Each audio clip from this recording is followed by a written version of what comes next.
할렐루야. 오늘은 구원받은 자의 자세라는 제목으로 은혜를 나누도록 하겠습니다. 우리 인사합니다. 사랑하고 축복합니다. 사랑하고 축복합니다. 아멘. 여러분은 만일 자기에게 남은 삶이 닷새밖에 안 남았다면 어떻게 하시겠습니까? 서둘러서 자기 재산을 정리하겠습니까? 아니면 그동안 만나지 못했던 사람들을 만나고 또 가고 싶었던 곳, 먹고 싶었던 것 이런 걸 먹으면서 지내겠습니까? 아니면 아직도 할 일이 많은데 이렇게 가야 하다니 하면서 탄식하면서 보내겠습니까? 스피노자는 내일 세상에 종말이 온다 해도 나는 오늘 한 그루의 사과나무를 심겠다 하는 말을 했죠.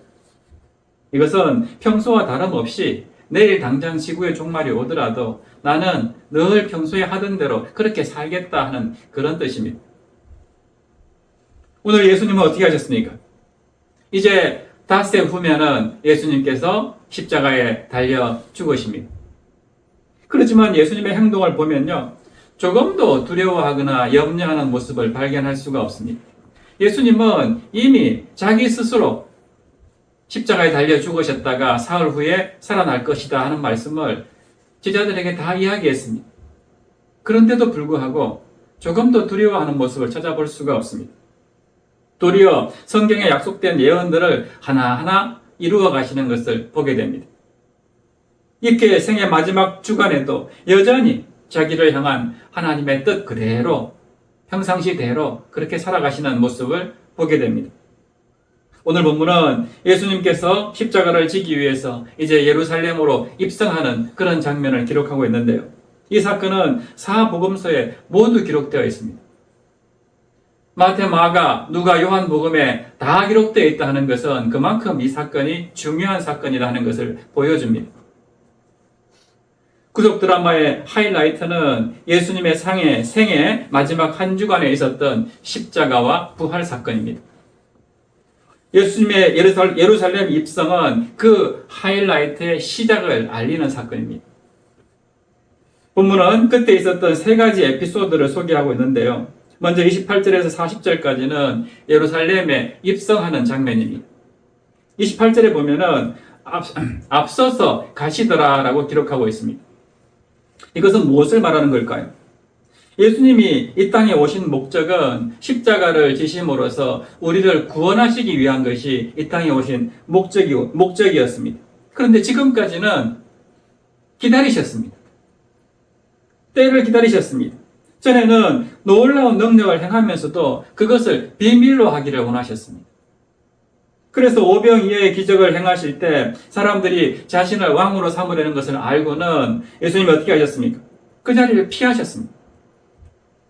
하지만 이제 하나님의 때가 되었기 때문에 자신을 향한 하나님의 뜻을 분명하게 알고 이제 그 뜻대로 자발적으로 아주 적극적으로 가장 앞장서서 예루살렘으로 들어가고 있는 모습을 보게 됩니다.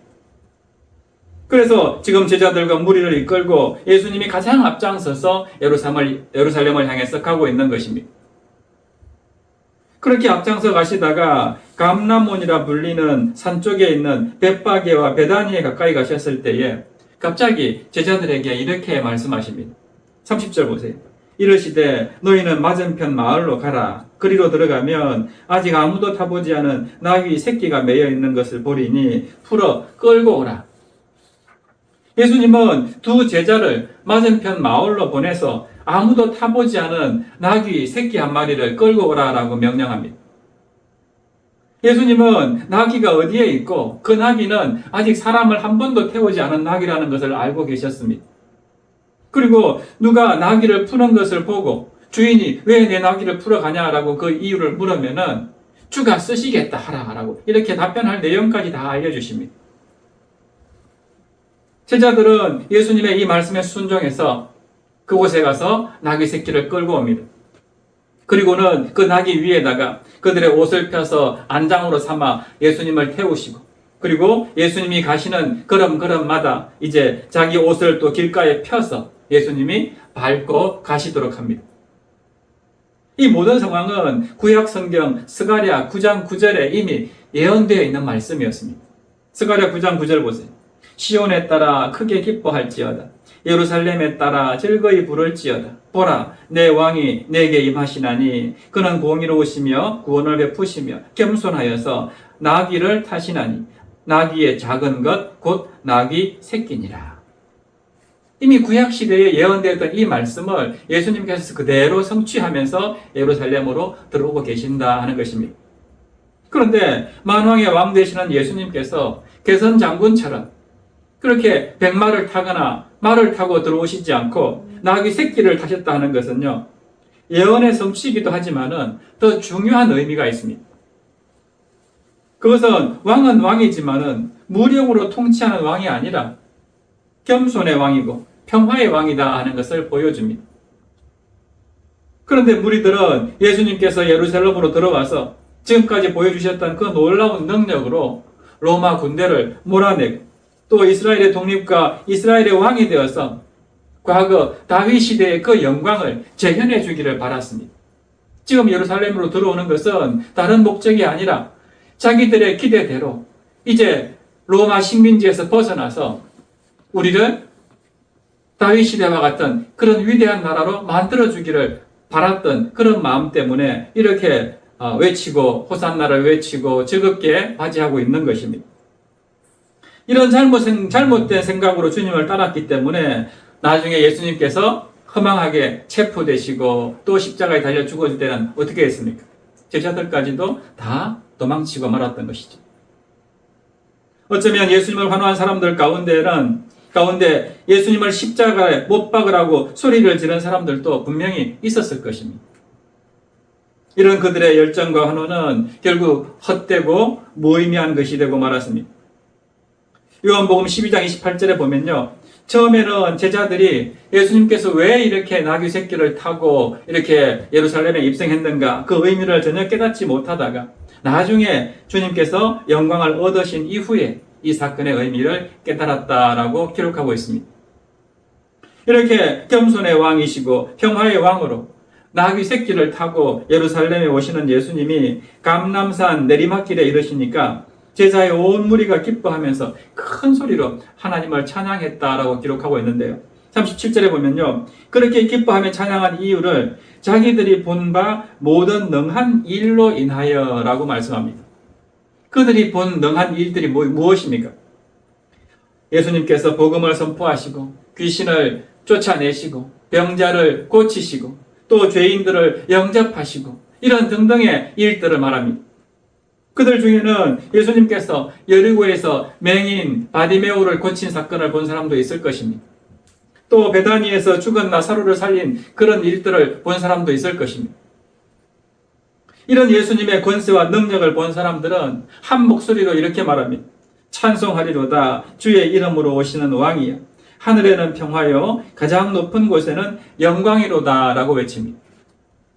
주의 이름으로 오시는 분이라는 표현은 시편 118편 26절에서 인용한 내용인데요.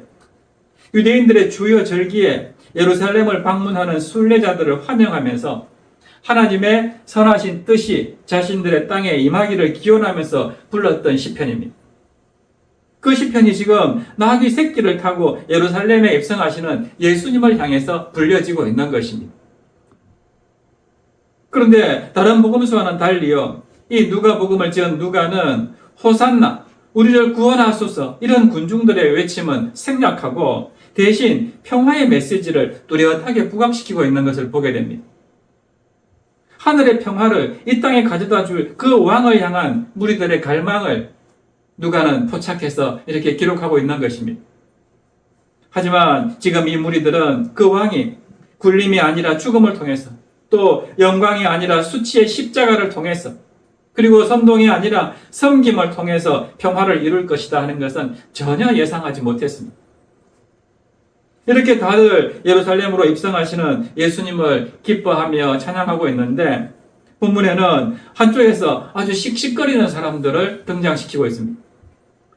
바로 바리새인들인데요. 이 바리새인들은 자기들이 미워하는 예수님이 사람들로부터 높임받는 것이 너무너무 싫었습니다. 그래서 어떻게 합니까? 39절에 보면 선생이여 당신의 제자들을 책망하소서라고 이야기합니다.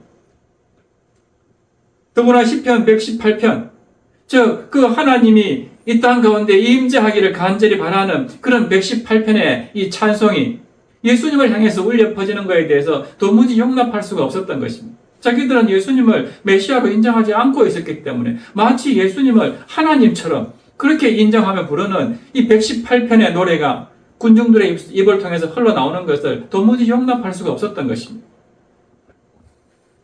왜 그렇습니까? 그들은 예수님을 더 알지 못했기 때문입니다. 예수님을 향한 하나님의 뜻을 조금도 알 수 없었기 때문입니다. 한마디로 영적인 소경들이었습니다. 그래서 결국 하나님의 일을 알지 못하고 오히려 마귀의 도구가 되어서 주님의 사역을 방해하고 있는 것입니다. 사람들에게는 지도자로 인정받는 바리새인들이었지만 실상은 하나님의 뜻도 모르고 또 하나님의 일도 전혀 분별하지 못하는 소경들이었습니다. 그래서 선생이여 당신의 제자들을 책망하소서 하고 이야기하고 있는 것입니다. 예수님을 높이는 그런 소리를 더 이상 듣고 싶지 않다는 것입니다. 이런 바리새인들의 고소에 대해서 주님은 강한 어조로 대답하십니다. 40절 하반절에 보면은 만일 이 사람들이 침묵하면 돌들이 소리 지르리라 하고 말씀합니다. 이제 6월절이 되면은 예수님을 통해서 새로운 영적인 출애굽이 이루어질 것입니다. 이스라엘 백성들이 애굽을 벗어나서 가나안 땅에 이런 것이 이제 육적인 출애굽, 구원의 그런 여정이었다면 이제 예수님이 십자가에 달려 죽으심으로 그것을 믿는 모든 사람들이 구원받는 것은 영적인 출애굽이라 할 수 있는 것입니다. 그날이 되게 되면 모든 사람들이 주님을 믿고 구원받는 그런 놀라운 일들이 벌어지게 되면 마땅히 돌들이라도 일어나서 찬양해야 할 일이라 할 것입니다. 그러므로 만일 이 사람들이 침묵하면 돌들이 소리 지르리라 하는 이 말씀은 하나님의 백성이라고 하면서도 너희들이 받은 은혜에 감사하지도 않고 또 주님을 높이지도 않고 주의 뜻대로 순종하지 않으면은 하나님은 다른 사람들, 다른 방법을 통해서 당신의 뜻을 이루시고 또 영광을 받으신다 하는 것입니다. 선민이라는 유대인이 하나님을 높이지 않고 찬양하지 않고 자기의 뜻만 내세웠을 때 하나님은 그 복음이 이방으로 흘러가게 하셨습니다. 먼저 유대인에게 갔지만은 헬라인에게로 이방으로 흘러가게 하셨던 것을 우리가 성경을 통해서 알고 있지 않습니까? 이렇게 나귀 새끼를 타고 무리의 환호 속에 예루살렘으로 들어오시던 예수님은 예루살렘 성경 전체가 전경이 한눈에 오게 되었을 때에 갑자기 그 성을 보시고 눈물을 흘리십니다. 신약 성경에 보면은 예수님이 우신 적이 3번 있는데요. 첫 번째는 나사로의 무덤을 방문하셨을 때, 즉 나사로가 죽었을 때 와서 우셨습니다. 그 두 번째는 바로 오늘 본문 예루살렘에 달려 십자가를 지시기 위해 들어오기 직전에 그 성을 바라보면서 우셨습니다. 그리고 세 번째는 겟세마네 동산에서 기도하실 때 우셨습니다. 그것을 히브리서 5장 7절에 보면 이렇게 말씀합니다. 그는 육체에 계실 때에 자기를 죽음에서 능히 구원하실 이에게 심한 통곡과 눈물로 간구와 소원을 올렸고 그의 경건하심으로 말미암아 들으심을 얻었느니라 하고 기록합니다. 반면에 예수님이 웃으셨다 하는 구절은 성경 어디에도 안 나옵니다. 그렇다면 예수님은 평소에 많이 웃으셨을까요? 울으셨을까요? 아마도 예수님은 거의 우신 적이 없었기 때문에 특별히 우는 장면에 대해서 기자들이 기록했기 때문에 성경에 우는 장면들이 있는 것일 것입니다.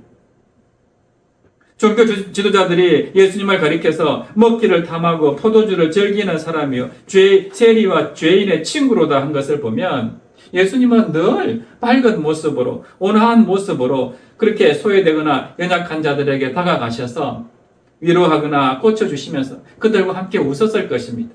그들에게 힘을 주고 용기를 북돋아 주었을 것입니다. 그렇다면 예수님은 오늘 이 예루살렘을 보면서 왜 그렇게 우셨을까요? 자기가 당할 고통을 생각해서 두렵거나 슬퍼서 우신 것이 아닙니다. 유대인들의 영안이 어두워져서 이 땅을 화평하게 하러 오신 이 땅을 구원하러 오신 예수님을 알아보지 못하고 영접하지 않았기 때문에 그렇습니다. 그들이 너무나도 안타까워서 오신 것입니다. 600년 전에 예레미야 선지자가 예루살렘을 향해서 애통해야 한 적이 있습니다. 예레미야 15장 5절과 6절 보세요. 예루살렘아, 너를 불쌍히 여길 자 누구며 너를 위해 울 자 누구며 돌이켜 내 평안을 물을 자 누구냐. 여호와께서 이르시되 내가 나를 버렸고 내게서 물러갔으므로 내게로 내 손을 펴서 너를 멸하였노니 이는 내가 뜻을 돌이키기에 지쳤음이로다.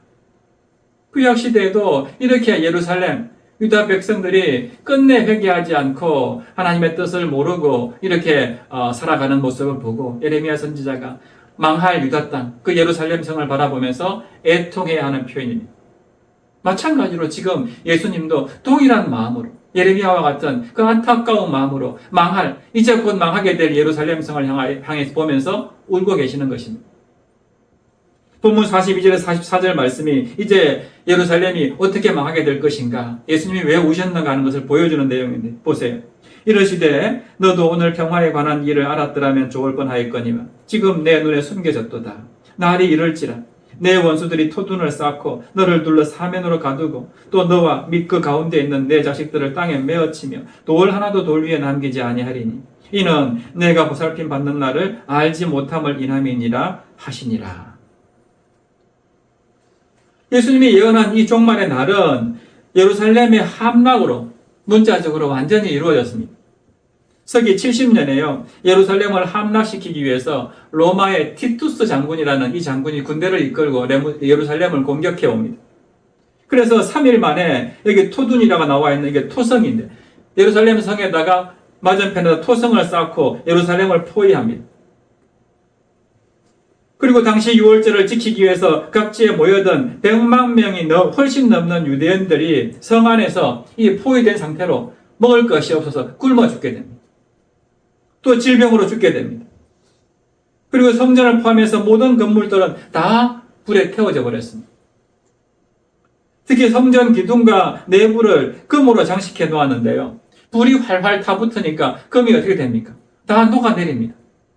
그래서 녹은 금이 이제 성전 기둥 틈새로 이렇게 막 흘러 들어가니까 그 금을 찾으려고 로마 군대가 불타버린 그 조각들을 다 헤쳐가지고 엉망으로 만들어버렸습니다. 결국 예수님이 예언하신 말씀 그대로 돌 하나도 돌 위에 남지 않을 정도로 그렇게 완전히 패망하는 그런 일들이 벌어지고 말았습니다. 여러분, 우리를 구원하기 위해서 이 땅에 오신 주님을 우리가 영접하지 아니하면요, 장차 이 땅에 올 주님 다시 오시는 그날 하나님의 심판도 동일하게 이렇게 임하게 되어서 아무도 그 심판을 피할 수 없다 하는 것을 분명히 기억해야 됩니다. 예수님이 왜 예루살렘을 향해서 우셨던가? 오늘 이 땅을 향해서도 하늘에서 울고 계신다는 것을 알아야 됩니다. 이렇게 예루살렘으로 입성하신 예수님이 가장 먼저 가신 곳이 어디였을까요? 본문은 성전이라고 말씀합니다. 예수님은 성전을 내 아버지의 집이다라고 말씀하신 적이 있었습니다. 그렇다면 하나님의 아들로서 아버지의 집인 성전에 대해서 열심을 품는 것은 당연한 일입니다. 그래서 가장 먼저 성전에 가셨는데 성전에 가셔서 어떤 일을 하십니까? 그곳에서 장사하는 자들을 다 내쫓아버리고 또 이 성전은 강도의 소굴이 아니라 기도하는 집이다라고 선포하십니다. 예수님은 성전이 사내들인 공회원들, 그 유대 종교 지도자들의 타락 속에서 본래의 거룩한 기능을 하지 못하고 오히려 돈벌이 장소로 그렇게 전락한 것을 보면서 거룩한 분노를 쏟아냈습니다. 예수님은 그날 이후로 날마다 성전에 들어가셔서 이제 말씀을 가르치셨는데 이로 말미암아서 이제 성전 안에서 누가 진정한 권세가 있는가? 이 문제를 놓고 이제 예루살렘의 그 지도자들, 사내들인 공회원들과 예수님 간에 첨예한 갈등이 벌어집니다. 그 사람들은 절대로 예수님을 인정하지 않고 있기 때문에 예수님이 거기에서 권위 있는 말씀으로 가르치시고 놀라운 그런 말씀을 선포하니까 이 공회원들이 참을 수가 없었던 것입니다. 그래서 어떻게 합니까? 대제사장들과 서기관들과 백성의 지도자들이 예수님을 죽이기로 모의합니다. 이제 저 사람은 우리가 죽여야 되겠다. 완전히 결단하게 됩니다. 그들이 두려워하는 것은 하나님이나 하나님의 뜻이 아니었습니다. 예수님이 가르치는 말씀도 두렵지 않았습니다. 오직 자기들이 백성들로부터 받는 그 성전세가 끊길까봐. 그래서 자기들이 먹고 살 이 방편이 없어지고 자기들의 지위가 떨어질까. 그게 두려웠던 것입니다. 결국 하나님의 아들 되시는 예수님은 소위 이스라엘에서 유대 땅에서 가장 하나님의 백성이라고 자부하는 그 하나님의 사람들에 의해 가지고 하나님을 모독한다는 말도 안 되는 판정을 받으면서 이제 십자가에 달리시게 됩니다.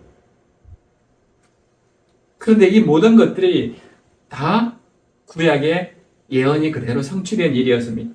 예수님 본인도 이미 3번에 걸쳐서 나는 이제 예루살렘에 가면은 순환을 당하고 십자가에 달려 죽게 된다 하는 것을 본인 입으로 이미 예고하신 적이 있습니다. 그 일들이 그대로 이루어지고 있는 것입니다. 우리가 이 사실을 안다면 우리가 오늘 예수님께서 어떤 모습으로 예루살렘으로 오셨고 예루살렘에 들어가셔서 그 성을 보고 안타까워하면서 저렇게 살다가는 다 망하는데 하면서 우시는 그 모습을 보면서 그리고 하나님의 교회, 하나님의 성전이 장사하는 자들의 소굴로 바뀌어버린 그 안타까운 현실을 보면서 거룩한 분노를 쏟아냈던 이 주님의 모습을 보면서 과연 우리가 예수님의 자녀라면 우리가 예수님의 제자라면 우리는 그럼 어떻게 살아야 되겠습니까? 어떻게 살아야 되겠습니까? 첫째로 예수님이 누구신지 분명하게 알아야 됩니다. 주님은 이 예루살렘 입성을 통해서 당신이 누구신가 하는 것을 하나의 퍼포먼스로 보여주신 것입니다. 물론 구약시대 예언이었지만 나는 이 땅에 평화를 주러 온 왕이고 이 땅을 화평케 하러 온 왕이시다. 하나님과 사람 사이에 막혀있던 담을 허물고 이제 우리가 하나님께로 나아갈 수 있는 길을 열어주기 위해서 그 중보자로 오신 분이시다 하는 것을 나귀 새끼를 타고 들어가면서 하나의 퍼포먼스로 보여주신 것입니다. 결코 이 무리들의 사람들 생각처럼 이스라엘을 독립시키고 예수님이 이스라엘의 정치적인 하나의 왕으로 등극하기 위해서 오신 것이 아니었다 하는 것입니다. 예수님은 하나님의 뜻대로 십자가에 달려 죽으심으로써 하나님과 인간 사이의 화목을 이루시고 우리를 구원하기 위해서 이 땅에 오신 메시아신 것이었습니다.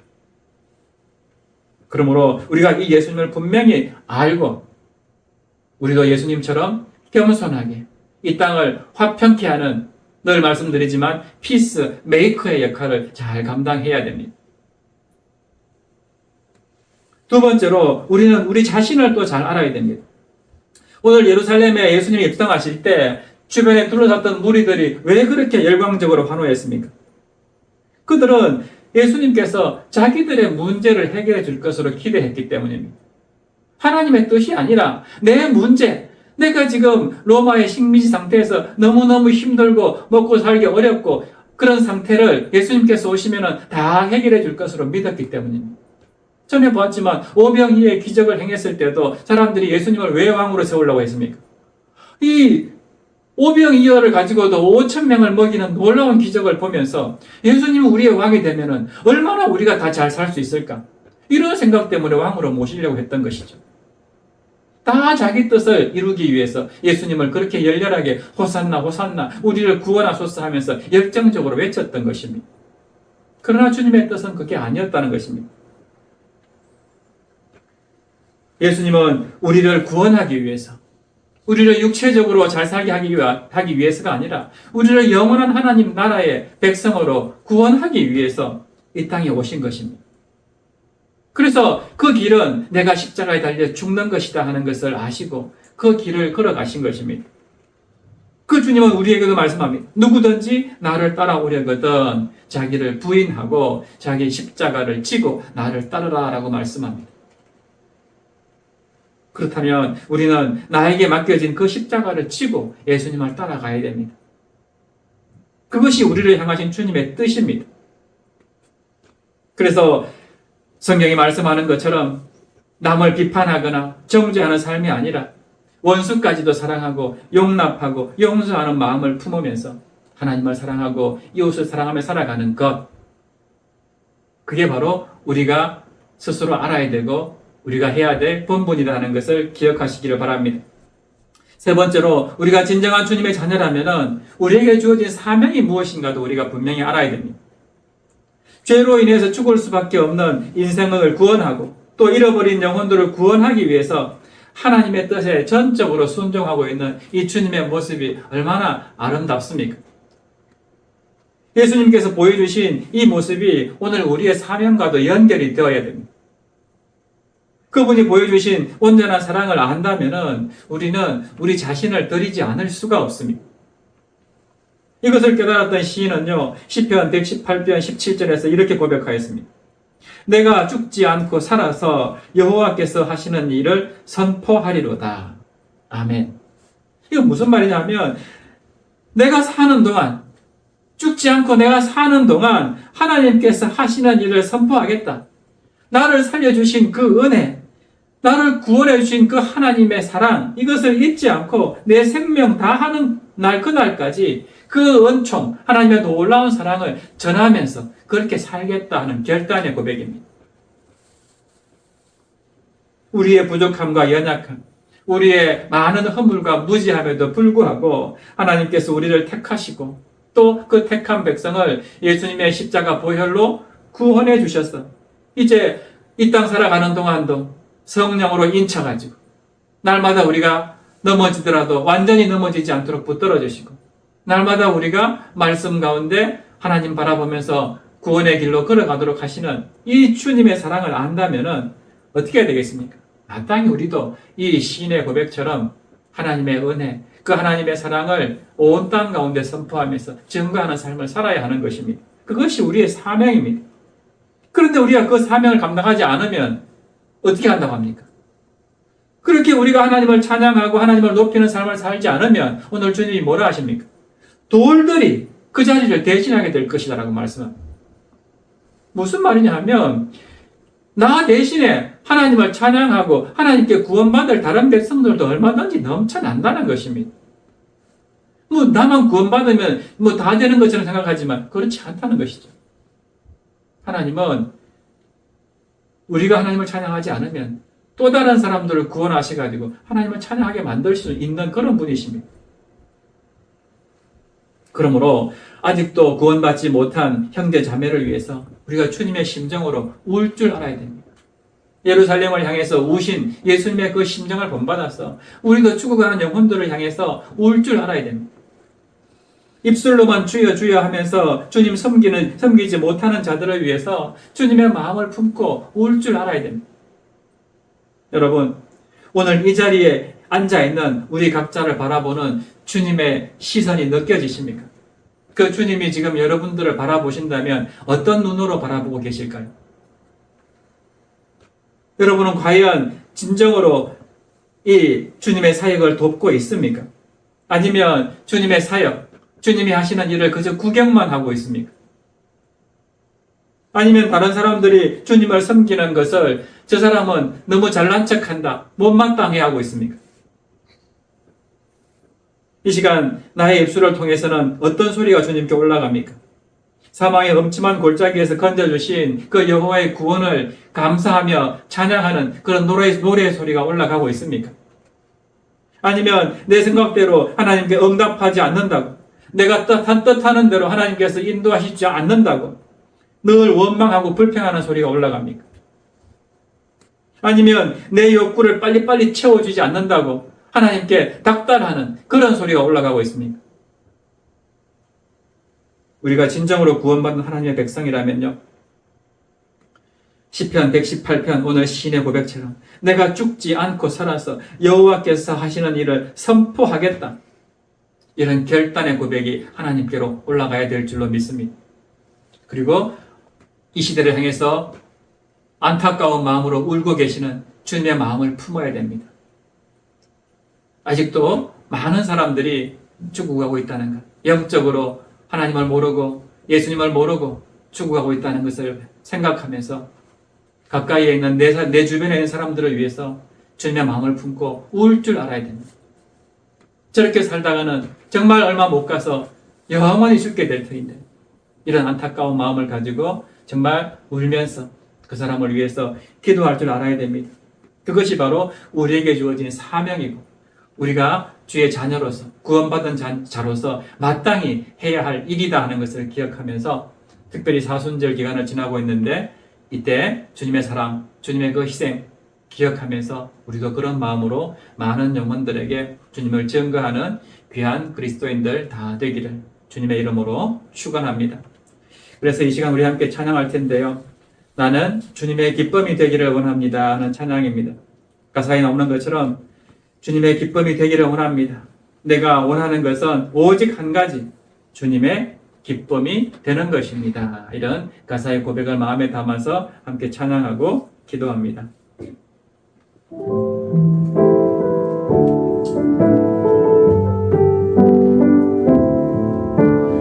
나 주님의 기쁨 되기 원하네. 내 마음을 새롭게 하소서. 새 부대가 되게 하여 주사. 주님의 빛 비추게 하소서. 내가 원하는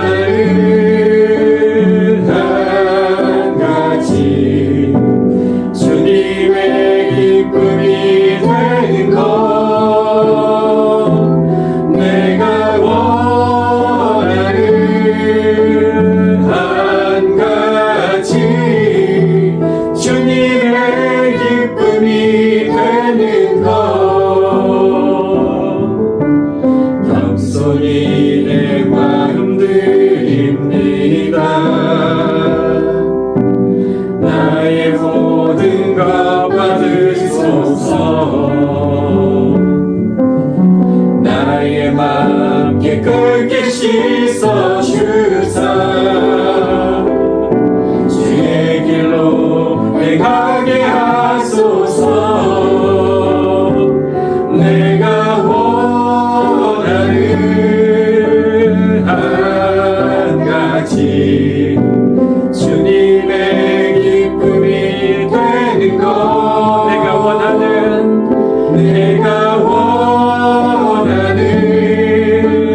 한 가지, 주님의 기쁨이 되는 것.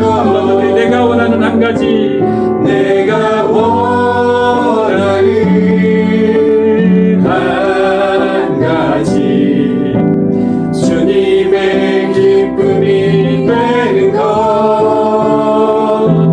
내가 원하는 한 가지, 주님의 기쁨이 되는 것. 아멘. 이 시간 함께 기도했으면 좋겠습니다. 정말 내가 원하는 것은 오직 한 가지, 주님의 기쁨이 되기를 원합니다. 시편 기자의 고백과 같이 내가 죽지 않고 살아서 여호와께서 하시는 일을 선포하리로다. 이 고백이 우리의 고백이 되기를 원합니다. 나를 살려주신 주님의 은혜를 잊지 않고 내 생명이 있는 동안에 하나님의 은총을 힘써 세상에 증거하는 우리의 삶이 되기를 원합니다. 우리 이런 마음으로 주님 이름 한번 부르신 후에 함께 기도합니다. 주여, 살아계신 하나님 아버지, 정말 하나님의 뜻을 이루기 위하여서 이제 예루살렘에 가시면은 십자가에 달려서 온갖 조롱과 수치를 당하고 온갖 물과 피를 다 쏟으시고 죽을 수밖에 없는 그 고통의 잔이고 그런 고난의 잔을 마셔야 함에도 불구하고 예수님은 그 뜻을 이루기 위하여서 조금도 두려워하지 아니하고 앞장서서 아버지 하나님 그 예루살렘으로 들어가셨다라고 아버지 오늘 말씀은 우리에게 가르쳐주고 있습니다. 아버지 하나님, 오늘 우리의 삶도 그러해야 될 줄로 믿습니다. 주께서 우리에게 원하시는 뜻이 있다면, 주님이 우리를 부르신다면 마땅히 주님과 같이 담대하게 아버지 하나님의 뜻을 이루는 그런 기쁜 마음으로 아버지 주의 뜻을 이루어가는 우리 그리스도인들 다 되게 하여 주시옵소서. 주님의 은혜를 아버지 시편 기자의 고백과 같이 내가 죽지 않고 살아서 여호와께서 하시는 일을 선포하리로다. 아버지 우리 입술로 고백하면서 내 생명 다하는 그날까지 하나님의 그 크신 은총을 힘써 세상에 증거하면서 늘 주님이 기쁨이 되는, 주님의 기쁨이 되는 그런 삶 살아내기를 원합니다.